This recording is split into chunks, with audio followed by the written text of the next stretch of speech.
So with that, we are going to be continuing our section on Confucianism and talking about the first of what are the two main or most historically significant disciples of Xunzi or Confucius. And so this week we're going to be focusing on Xunzi because his disciples then later influenced the school of legalism, which carried on elements of the Confucian tradition to modern day China political practices that we can see today. So that's really historically significant. And then we're going to visit his other main disciple, Mengzi, or Mencius, as he's sometimes known, at the end of the quarter when we get to Neo-Confucianism, because that view tends to go along more with the views of Confucianism as it merged with Taoism and Buddhism, right? But we need to talk about Taoism first. So that's going to be coming next week. Hello, Ahmad. Welcome, welcome. So we are in Confucianism part 2, right? Talking primarily about Xunzi and focusing on the main area of philosophy in which he differed from Kongzi's other main disciple, Mengzi. Right? So we have Xunzi and Mengzi, both of them, right? Followers of Kongzi. And so again, I'm using all the names that end with the zi, the z, that designate them as a master. Okay, so the primary thing that these disciples disagreed about was on human nature, right? Does anyone know what this debate was? What were these two disagreeing about with regards to human nature? Is it about whether or not we have a human nature? Is it about whether or not our human nature is disposed towards good or evil? Anyone know which position Xunzi took? Which disposition did he think humans had? Towards the good or towards the evil? 50-50 chance if you want to take a guess. Towards the bad. Yes, skimming through the PowerPoint. That's a great way to find the answer, Victor. It's good. Right, yes. Xunzi argued that human nature tended towards the bad or the evil, right? So what we're going to be doing is we're going to be exploring this debate, right? Why did these two disciples of Kongzi disagree on this matter?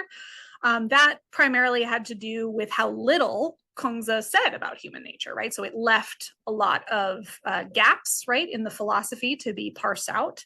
And what we did know from Kongzi about his view of human nature was that it required work, it required cultivation, it required effort to become good.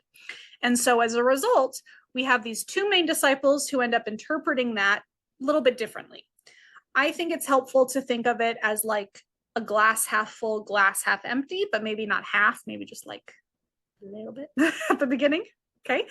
So Xunzi is focusing on the emptiness, right? How much is lacking. And in that result, he says that human nature is evil, right? Because our starting points of moral virtue are so minimal, right?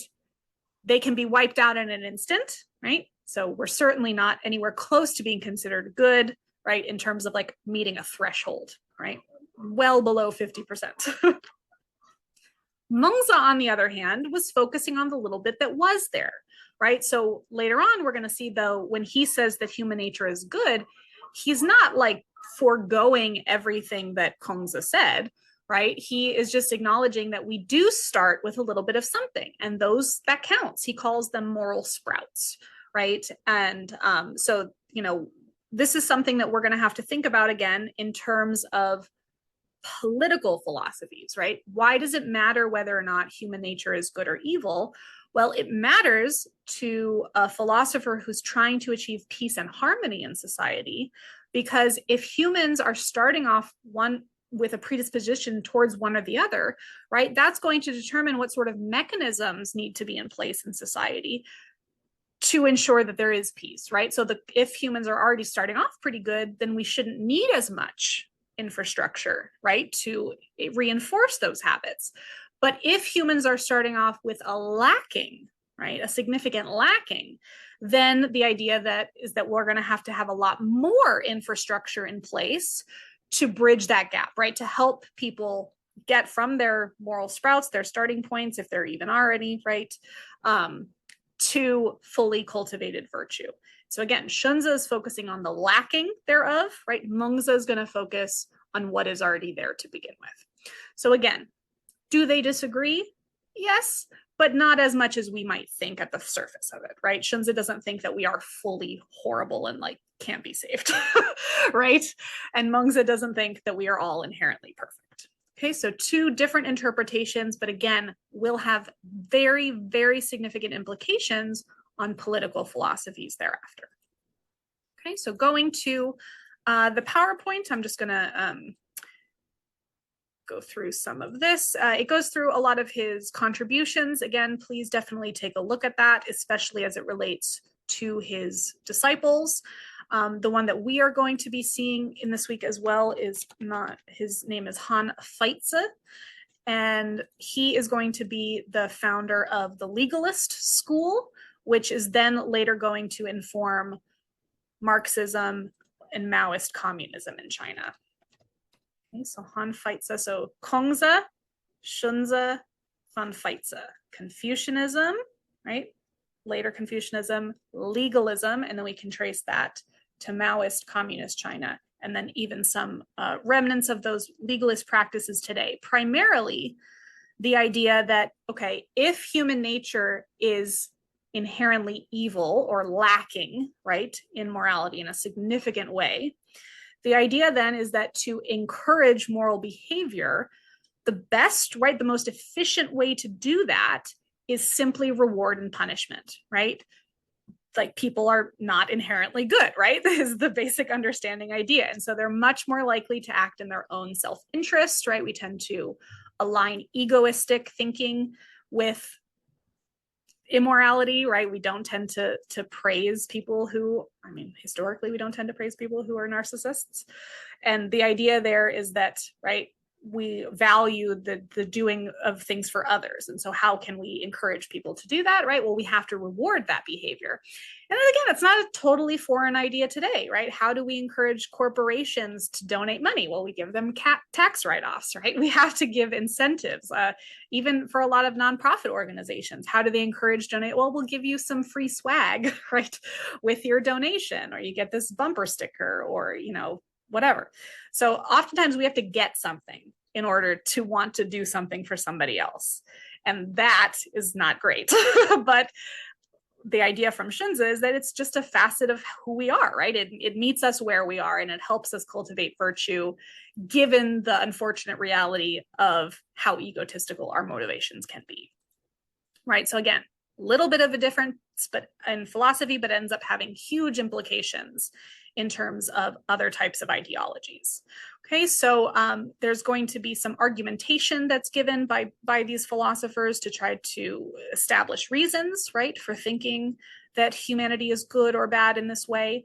So on the 6th PowerPoint, I can actually even just share my screen with you all. So here, right, you can see a little bit of an overview comparing their two views, right, where you have the pinyin and the traditional Chinese characters here as well. If you'd like, if you're interested in the character makeup, I think there's some really fascinating things to be learned there. Like we talked about with Ren, right, the master virtue being composed of a man, but two of them, right, implying that it has to be made you can't cultivate virtue on your own, right? Here again, we're going to see other elements of detail, right? So it's not just that human nature is good, right, but that we have moral sprouts, right? And when Xunzi says that human nature is bad or evil, again, he doesn't really mean that we're totally worthless. He just means that we have what he calls a type of moral blindness. And so this is what pushes us to need a teacher, right? This is why we can't cultivate virtue on our own. So Xunzi thought that focusing on the lacking of virtue actually helped the Confucian philosophy of needing to find a teacher and needing to study, right? Because the idea was that if you didn't have that moral blindness, well, then why do you need a teacher, right? You can just figure this stuff out on your own. So he was also thinking like this could be problematic for the Confucian school of thought, right? And that's why this ends up being much more in line with what we see in Neo-Confucianism, right? Which blends elements of Taoism in it as well. So Xunzi, you know, was sort of correct in that this was true to a more pure notion of Confucian philosophy, as perhaps Kongzi had envisioned it, right? So he too is going to be taking a similar approach to moral education. We need to seek out role models, right, from the past to try to reclaim a time that we no longer have. Okay, so the three elements, again, that are going to be most important in Confucianism are practicing the rituals, right? That's how we do it over and over and over again. And again, we might think that we might need some reward and punishment at the beginning of this. Okay, I'm gonna stop for a second. Have any of you seen the movie Ghost with, I was gonna say Patrick Swayze, and what's her name? Demi Moore and Whoopi Goldberg, of course. Have we seen this movie? Anyone? Surely you know of the famous like pottery making scene in it. All right. Well, there is a part of the movie where they're trying to get money out of Patrick Swayze's account because he has since died and is a ghost, and Whoopi Goldberg is the medium, and so she's got this like big wad of money and she's so excited, and he is like trying to make her give the money away, right, to someone else and to a really worthy cause. I think it's like a bunch of nuns trying to, you know, feed the homeless or something, and she just can't give herself to give up the check. Or again, maybe you've seen that episode of Friends where Phoebe, you know, is debating whether or not she wants a big expensive wedding or if she's going to donate the money to a bunch of orphans. And she's like, I was an orphan, I deserve, right? So she's like going back and forth. It's really, we really struggle to do things that are not in our best interest, right? We really need to get something out of it. So I just want us to sit with that intuition for a second and see how we feel about that. Do you all agree with this? Do you think that human beings need to have some sort of incentive to do the right thing or to be a good person? Or do you think that this does just come instinctually, maybe to some people? What do you think? Think about children. Do any of you have experience with kids, like being around them, and like what does it take to because part of me wants to say like at certain ages, kids are like little sociopaths, right? They haven't learned empathy yet. They haven't learned, you know, how to get what they want or be happy without, you know, throwing a tantrum in some cases, right? So I don't know. But then there are other moments where you see, you know, children do the most beautifully generous, empathetic things with absolutely no prompting. And I don't know, did that have to be modeled for them at some point for them to do it? Or do you think that we're capable of being that good on our own? It's a deep question. What are our thoughts? What are your instincts? What are your intuitions? Don't make me call on you by name. Okay, thank you. I think just like you said, some people have the innate navigation of social morality and others just need to be made aware of. So why would some people have it and other people don't then? So then it's not really part of our human nature, right? If not everybody has it. Other thoughts? Oh, I'm so glad you said that, Ahmad. I was thinking the exact same thing, because any sort of instinct or inclination or intuition, I think would only describe a neurotypical person, right? Anyone, that's just maybe something that nonverbal cues that they're able to pick up on still through empirical experience, right? So still they have to learn it, I think. Yeah, neurodivergency and would definitely be, I think, something for Mengzi to consider, right? Like the things that he thinks are moral sprouts. We want to make sure that those aren't just like socially constructed norms that some people are better able to pick up on than others, right? And we also want to make sure that under Xunzi's account that someone who is neurodivergent wouldn't be like considered further away, right? Or more morally blind. That seems uncharitable, right? So we would want to make sure that that notion of moral blindness wouldn't just be about being able to pick up on social cues. Yeah. Again, not simple answers, not clear answers, but things to think about. Things, if you're going to have kids one day, things you'll have to think about, right? To what extent, you know, should you allow them to learn things on their own? To what extent do you need to intervene, right? And be a more active educator, right? And right, do you think that you have to tell them what the right thing to do is? Do you have to model it? Do you have to, right? There are lots of different ways to teach what's the best way of doing it, right? So again, as a result of Xunzi's view, right, the idea from the legalist school is going to be reward and punishment. Reward and punishment. What do you guys think about that as a method for teaching children how to be good? I agree, but why inefficient, Ahmad? You can also feel free to unmute yourself if it's too much typing. Other thoughts as well while Ahmad is really typing up his answer? Did it work with you when you were a kid? If you don't have experience with kids, is reward and punishment what worked with you? Is that how if you think you're a good person or not? Come on, surely you've reflected on your parents' tactics in raising you by now at this point in your life. Oh, interesting. Being punished as a kid just made you want to do wrong things more. Yeah, you got that rebellious spirit of philosophy is perfect for you. Yeah. Yeah. So maybe, some people have this. I actually wonder if there is maybe some cognitive element to this or if it's more environmental, but like philosophers definitely have issues with authority. So I wonder if there is like some sort of shared experience or some sort of neurological behavior that might correlate to issues with authority. That would be funny. Maybe social observation. Yeah. Yeah. It's hard to tell. It's hard to tell. Because I'm sure like when we were really little, like reward and punishment works really well, right? Because you're scared. You get scared. But then as you get older, right? You're like, oh, well, my parents love me, hopefully. And you start to push your boundaries, right? See what you can get away with, test those a lot. And then depending on the person or depending on those experiences, those punishments become more or less effective. I don't know. I always thought though, like if I was trying to get a kid to do, I don't have children, but if I was trying to get a child to do something that I thought was good, right, that had moral weight to it, or that would make them a better person, my instinct is that their motivation to do it being based on reward and punishment wouldn't be sufficient for me. I wouldn't want them to just do the right thing to get the reward, right? Like, I don't want, a sibling to be nice to their other sibling for the reward. Right? You would want them to be nice to one another for something intrinsic about the relationship, right? Or something maybe even more emotive or affective. But I don't know. Again, what are your instincts on this? Is that enough? Is it unreasonable to expect everybody to be able to cultivate it that way? So maybe reward and punishment may not be the most intuitively satisfying, but maybe it's practical. I don't know. What are other thoughts? Victor, any thoughts? Jordan? You got it. Skinner said positive. Skinner. Who is that? Yeah, I definitely try to use positive. Oh, B.S. Skinner, yeah. Positive reinforcement rather than punishment, right? Like, and this is like differences in parenting techniques, right? There's always difference in parenting approaches for different generations. But yeah, rather than maybe punishing a child who does something wrong, you give positive affirmations or potentially even rewards, right, to the child who does the good thing, right? So you're just reaffirming the good without the negative part.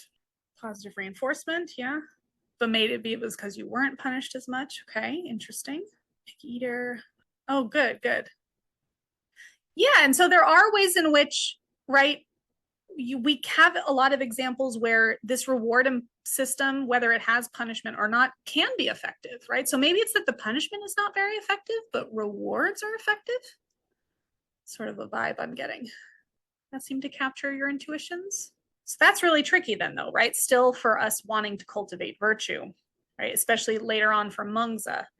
If he's not going to be using the reward punishment system, right? So not the reward either, how do we cultivate virtue, right? So we'll have to see what he says about how we cultivate our moral sprouts. So how do we go, right? How do we understand this moral blindness, right? Under Xunzi's view, what does it mean to say that human nature is evil, human nature is bad?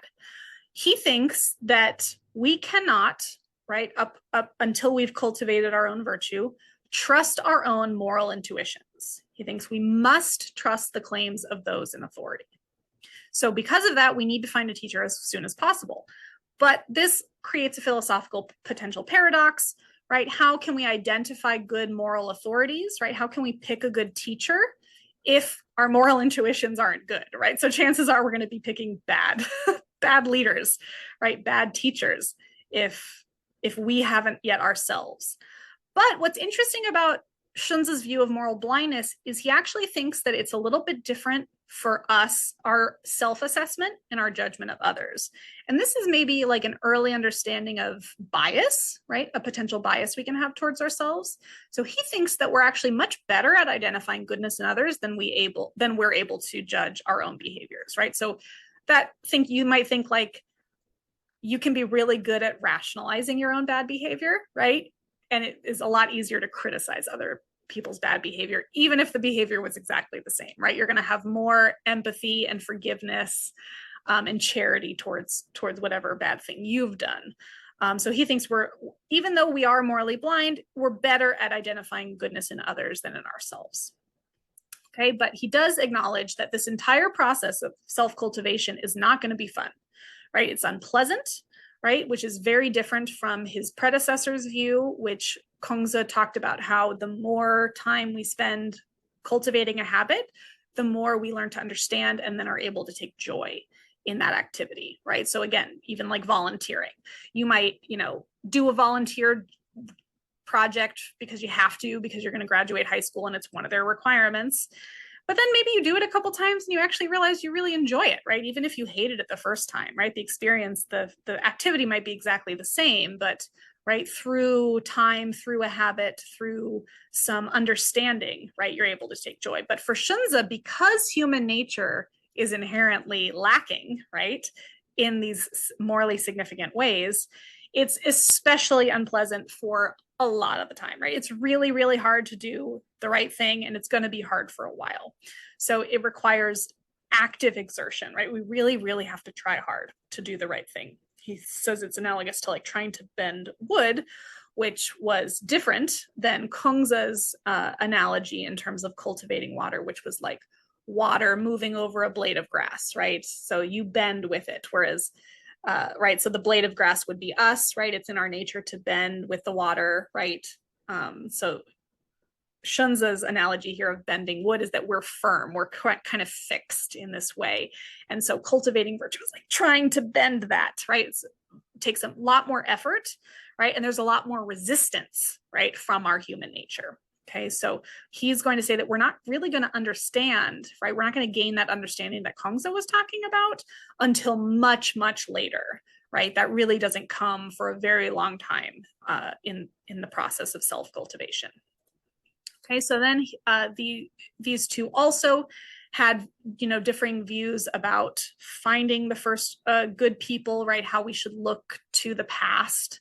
And understanding and interpreting their views. That's not especially significant for us, but there's information on that if you'd like to take a look. And then there's going to be some other views that are going to sort of assess these arguments, right? Comparing Mengzi's view to Xunzi.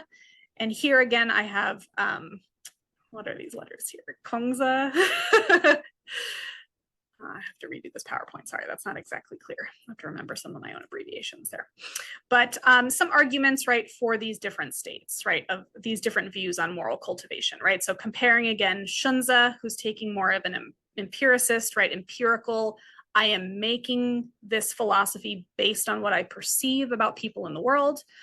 Mengzi is taking more of an innatist approach, right? Again, it's going to be much more in line with what we're going to learn about Taoism, right? And learning about our spontaneous natural dispositions, the way they are inherently, not the way that society is going to make them. But after this, understanding this a little bit more, we're going to dive back into Xunzi's way of actually starting to work on lessening the evil, right? Lessening the bad, starting to bridge that gap.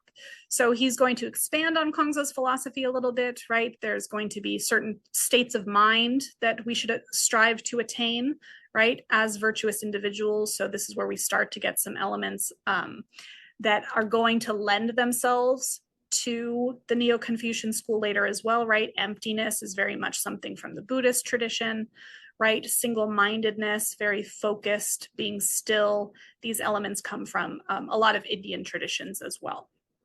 Here's a little bit of an overview of the arguments that Mengzi and Xunzi gave, right, for why they think human nature is good or bad. Again, pretty simple to follow. Xunzi is mostly going to be based on empirical observation. Mengzi is going to focus more on what Xunzi said about the fact that when we do good things, he thinks that we do feel joy.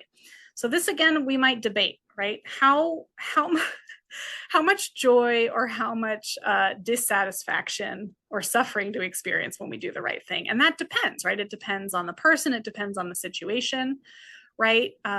So, there are some classic examples in Western philosophy we might reference, like if you have a relative that is in the hospital and is ill, surely you're obligated to go visit them. But if they're a relative you really dislike, you really don't want to go, right? So how do we account for these types of things when parsing out these philosophies, right? Is the fact that they don't feel joy a sign that they have a bad human nature, or just a sign that they haven't cultivated their moral sprout enough yet, right? It's very difficult to tell. So then there's going to be some other views of human nature. This is in one of the papers that I assigned. So just a little bit of comparison again to views of human nature that we see in Abrahamic religions that you might be a little bit more familiar with, right? But the basic idea is that even for Xunzi, we're not talking about evil in a Christian or Abrahamic notion, right? We're just talking about that sort of moral blindness, right? And again, that's just an issue with translation and how we translate these words. So again, elaborating what does that moral blindness mean? So this is from a paper that dives into that a little bit more. But again, just understand that we're looking at a moral blindness, a lack of understanding, right? So something that we can fix once we study, right? Once we get a teacher, once we practice the rituals, right? Work on the classics. Okay, and so then again, we have this moral, this human nature that is a fixed and permanent starting point, right? So that's the wood. Again, we cannot just, it doesn't flow with the water or with the breeze, right? It has to be bent. And so what stems from our fixed human nature are desires. So according to Xunzi, while you cannot change your human natures, you can exercise moral agency or choice over what stimulates those desires, right? So the idea was, again, I think I used an example of being vegan when we talked about the moral cultivating or going along the Eightfold Path. Really, I think that example is really useful here too, right? So I could always desire something like bacon, but maybe I can reroute the way I satisfy that desire, right? So if what might also satisfy a desire for bacon? Victor, you're a picky eater. What else might satisfy a desire for bacon?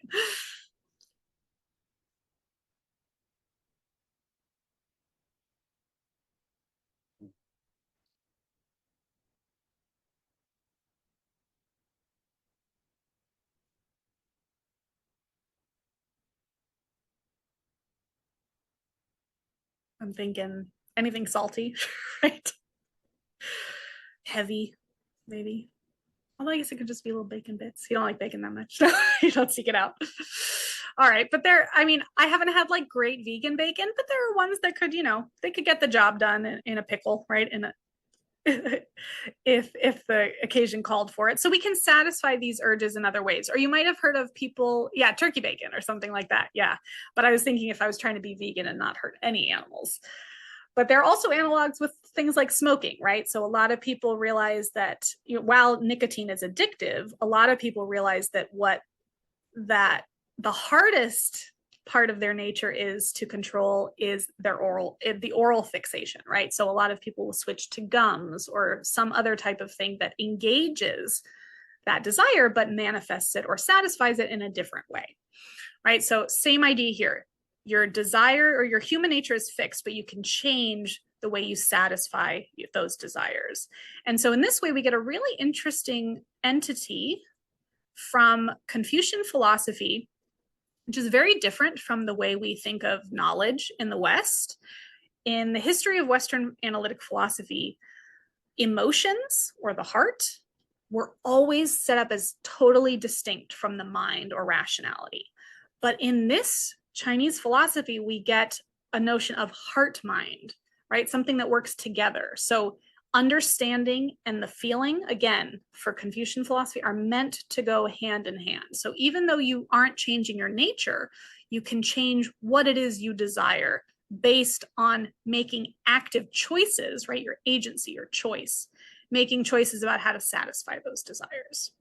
Right? So this heart mind, right, is our method of making judgments. This is what we are cultivating in order to get right. This is the thing that starts off as a little morally blind, right? And then builds like a muscle. Okay, so this helps us to identify patterns of right and wrong via our judgment of them, right? So our instinct, our reaction, your intuition, right? What we call like red flags now, right? That is what they're talking about. And it comes from both a feeling and an understanding, right? Comes from both. So it's not just something that is related to, consciousness. It's very physical. It's very embodied. And thus, as your body can be transformed, right, and shaped and exercised over time, right, so too can your heart mind. Okay, and so then how do we go about cultivating the heart mind, right? He talks about, right, laying out the difference between starting from that human nature, right, and then he's going to work from there to identifying your desires and then controlling them. So this steps, right? He only lays it out in 3 steps. Again, we had, four, 5, 6. How many steps do we have total? Oh, nice. 8 steps too, just like the Eightfold Path. That's perfect. I'm gonna make a new poster to compare them. Right. So here we start off by manipulating the stimuli, right? So this is rituals, which force us to engage in certain actions and respond in certain ways, right? So again, it is forcing your body to go through the motions. So this is going to start feeling like the sort of fake it till you make it idea, right? Where we're going through these activities and making our bodies do something, even if it doesn't correspond to how we feel on the inside. Again, this correlates with a lot of modern day cognitive psychology. How many of you have heard that thing about how if you smile, you can actually trick your brain into releasing endorphins? Have you heard this? The act of smiling, like the muscle memory, it triggers the brain to release endorphins so that by forcing yourself to smile, you can actually make yourself a little happier, right? It's this sort of idea. I think this is like a really early version of that, right? Obviously less inclined by the modern technology that we have today, or much less informed by that, right? Same idea, smiling at the mirror. Oh, interesting, interesting. I've also heard it said too, if you use your own name when you talk to yourself, there's like a power of saying your own name out loud. In the way your brain hears it, right? So there's something about going through certain emotions that can be very, very influential on the way our brain is interpreting its experiences, right? And so by practicing these rituals, again, even if we don't like them, we might be able to turn those taught responses into instinctual, right, habitual responses, right? We can learn them and they can become part of our muscle memory, right? And so first thing we have to do though is understand what those responses are. And so that happens from clarifying the objects of our desire, right? So if your response to a certain ritual is positive or negative, right, but especially negative if you're feeling not good about doing certain things, right? You want to identify what the source of that feeling is, right? What is the object that you desire? And then can you control or transform, right, your perception of that thing, right? So we're controlling the stimuli or the response that we have. So something happens that stimulates a response from the person, okay? By taking a minute to recognizing what's causing you to have that feeling, right? The idea is that then we can step back and recognize maybe how we should instead be feeling in this moment. So I want to pause here just and use like more contemporary language to explain this. So a lot of us now, when we understand trauma and the way it can impact the rest of people's lives, we talk about things like being triggered, right? So you can think of responses as triggers, right? That any response you have is something that has been triggered, right, by the thing you're responding to, by the thing you're reacting to, by the stimulus. So if that trigger is negative, right, because it's based in trauma, you're probably not responding to the stimuli in front of you, right? You're responding to what your brain, what we now call your lizard brain, it's not a scientific term, right? Your amygdala, but what we call your lizard brain, it's not responding to the stimuli immediately in front of you. It's responding to the traumatic stimuli that it now thinks is in front of you because it's eliciting the same response in your body, right? So your body literally has taken you back in time and is responding to something that isn't there, right? So that's the sort of idea, not that everything is trauma, but that our negative feelings towards things, we can step back from them like we can change our perspective on traumatic triggers, right? But it takes work. That stuff doesn't just happen, right? It takes time, it takes effort, it's hard. You're going to fail a lot, right? So again, there's a lot involved in this. It's not just, 1, 2, 3, and then we get it done. Okay, so is that part clear so far? Wanted to make sure before we move on to the next bit. Yeah. Okay, cool. And yeah, even going on along with this mirror activity, Ahmad, I'm thinking of those activities that they do for people who have lost limbs, where they're trying to retrain the brain not to experience phantom pain. And so you put a mirror up so that your brain can see, like, it looks like there are two arms. So if you're missing this arm, right, you put the mirror and it would reflect this. So your brain can see both and can experience both as having no pain in them, right? Because your brain is now associating it with the arm that is still there or the limb that is still present. So yeah, it's really, the brain is an amazing thing. And there's some amazing things we can do to manipulate the way it's making, not manipulate, but change or affect the way it's making us feel. Manipulate might be the word. All right, so the next bit, moving on to step 4. Share my screen again. Is to then refine those expressions of desire, right? So once you figure out what the actual desire is, we want to figure out better ways to satisfy it, ways to satisfy those desires that are in line with the people that we want to be, right? So we might say, like, okay, I don't want to react by like screaming or something like that, but I have learned that I need to, protect my boundaries, because that red flag I got is a signal to me that I'm not feeling safe, right? That is real. It's not coming from the place my brain thinks it's coming from, but still it's responding to something. So how can I respond to the immediate threat, right, in a way that is not like my traumatic triggered response, right, but the way I would want to react, right? And again, that too is going to take a lot of time, a lot of thought, a lot of effort. You're not going to be able to do it always. It's not going to be successful. And of course, it's going to depend a lot about how other people are acting, right? Sometimes you might have every intent and try your darndest to be rational and calm, and you might just end up losing your shit because the people you're talking to are just making those things impossible, right? They're not listening, or they're not behaving in a way that's conducive to that type of right? So there's a lot of things that can go wrong, and this is a very difficult process, right? But the idea is that we should try to at least focus on those targeted desires, right? And learn to recognize that we're no longer in that other space. So again, if I'm using the language of trauma, you might, something like this would be like doing a body scan, right? So one of the quickest ways to remind yourself that you're okay is by literally observing each part of your body, scanning it, and making a conscious observation. Okay, I am okay here, right? This part of my body is safe.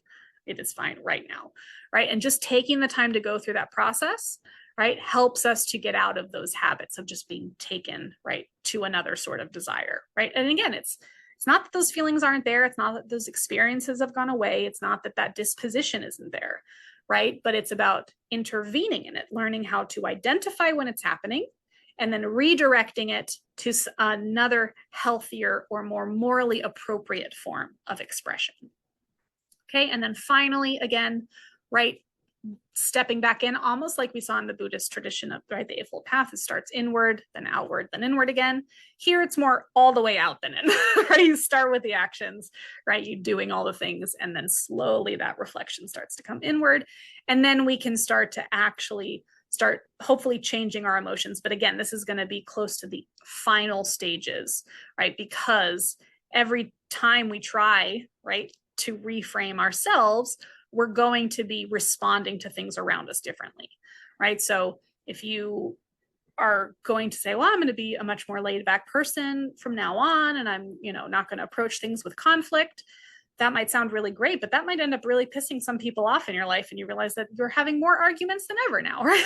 Because people are upset that you're so laid back and don't care, right? Like you just never know how these things are going to manifest, right? So all of this is going to be built in as part of it, to make sure that we recognize that these, again, we're not actually changing our nature itself, but we're changing the way it manifests. So here again, we just keep doing it until we get there. And this is also, I think, a really useful insight into life. I think you'll find in discussions about imposter syndrome and things like this, like, you know, a lot of people feel like they shouldn't, you know, that they don't deserve to be where they are, or you know, don't belong, or other people are just better and smarter. And that's just not true. Everyone's pretending. Everyone's pretending they've got it all figured out, right? Even the most successful people in the world, they're figuring it out as they go, seeing what they can get away with, right? So fake it till you make it, right? Eventually, right, it will become easier. You will pick it up as you go.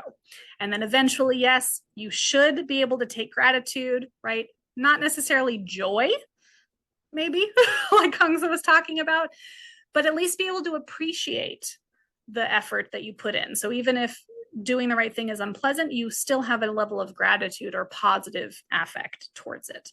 And then eventually, hopefully, it does become automatic. Even if it's hard, you still automatically, right, should eventually be able to do the right thing. Okay, so that is the end of our section on Xunzi, and we'll revisit again Mengzi at the end of the term. But the last little bit that I'll just go over really quickly is Mohism and legalism. So these are two other schools that emerged during the Warring States period, much later on.